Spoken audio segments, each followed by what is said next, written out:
5 মে 2013 শাপলা চত্বরে চলে নারকীয় গণহত্যা। হেফাজতে ইসলাম বাংলাদেশের সেই মহাসমাবেশ পরিণত হয় মৃত্যুপুরীতে।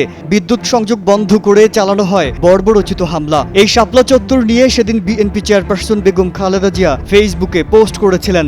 লেখেন, শাপলা চত্বর থেকে সরিয়ে নেওয়া হচ্ছে সাংবাদিকদের, বিদ্যুৎ বন্ধ করা হয়েছে অনেক আগে, তথ্য জগৎ থেকে বিচ্ছিন্ন করা হচ্ছে সমাবেশস্থল। গণহত্যার মঞ্চ কি তাহলে প্রস্তুত? এখন খালি গণহত্যাকারীদের নামার পালা। আওয়াজ তুলুন, সবাইকে জানান।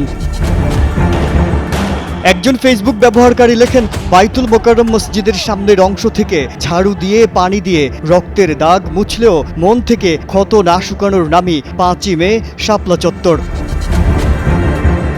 কে শুনে কার কথা? সন্ধ্যা গড়িয়ে রাত নামতেই শুরু হলো নির্যাতনের স্ট্রিম রোলার। এক পুলিশ সদস্য সেদিন গলা টিপে ধরে হেফাজতের সমাবেশে আসা এক কর্মীকে। সেই ছবিও নেট দুনিয়ায় ব্যাপক আলোড়ন ফেলেছিল। আরেকটি ছবিতে দেখা যাচ্ছে লাশের স্তূপ, অন্য এক ছবিতে দেখা যাচ্ছে 2 হাত তুলে সৃষ্টিকর্তার কাছে দোয়া করছেন আরেকজন হেফাজত কর্মী। আগুনের লেলিহান শিখায় পুড়েছে শাপলা চত্বর। তবে রাতেই ধুয়ে মুছে পরিষ্কার করা হয় রক্তাক্ত ঢাকার রাজপথ। বান্ডেল থাকলে প্রতি সেনমানিতে টাকা বাঁচবে। বিকাশ সেনমানি বান্ডেল কিনে জিতুন প্রতি লেনদেনে। এদিকে জুলাই রেভলিউশনারি অ্যালায়েন্স নামের ফেসবুক পেজে শাপলা চত্বরের গণহত্যা নিয়ে পোস্ট করা হয়। সেখানে বলা হয়, আজ ঐতিহাসিক 5 মে। আজকের এই দিনে শাপলা চত্বরে গণহত্যা চালিয়েছিল ফ্যাসিস্ট হাসিনার পালিত পুলিশ। এক রাতে মেরে ফেলে শত শত মানুষ, পুড়িয়ে ফেলা হয় পবিত্র আল কোরআন। বাংলাদেশের ইতিহাসের অন্যতম বর্বরোচিত দিন আজ। অতি দ্রুতই এই গণহত্যার বিচার দাবি করেছে জুলাই রেভলিউশনারি অ্যালায়েন্স।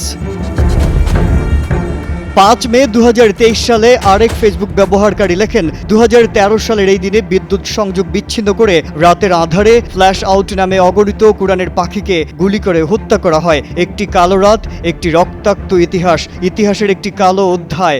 ভয়াল গণহত্যার ইতিহাস আজ 5ই মে। এদিকে 2013 সালের 5 মে রাজধানীর শাপলা চত্বরে অনুষ্ঠিত হেফাজতে ইসলামের মহাসমাবেশে নিহতের মধ্যে 93 জনের নাম ও পরিচয় প্রকাশ করেছে হেফাজতে ইসলাম বাংলাদেশ। তালিকাটি প্রাথমিক খসড়া এবং এ সংখ্যা যাচাই বাছাইয়ের পর আরও বাড়তে পারে বলে জানিয়েছে সংগঠনটি। মাজহারুল আলম, কালের কণ্ঠ।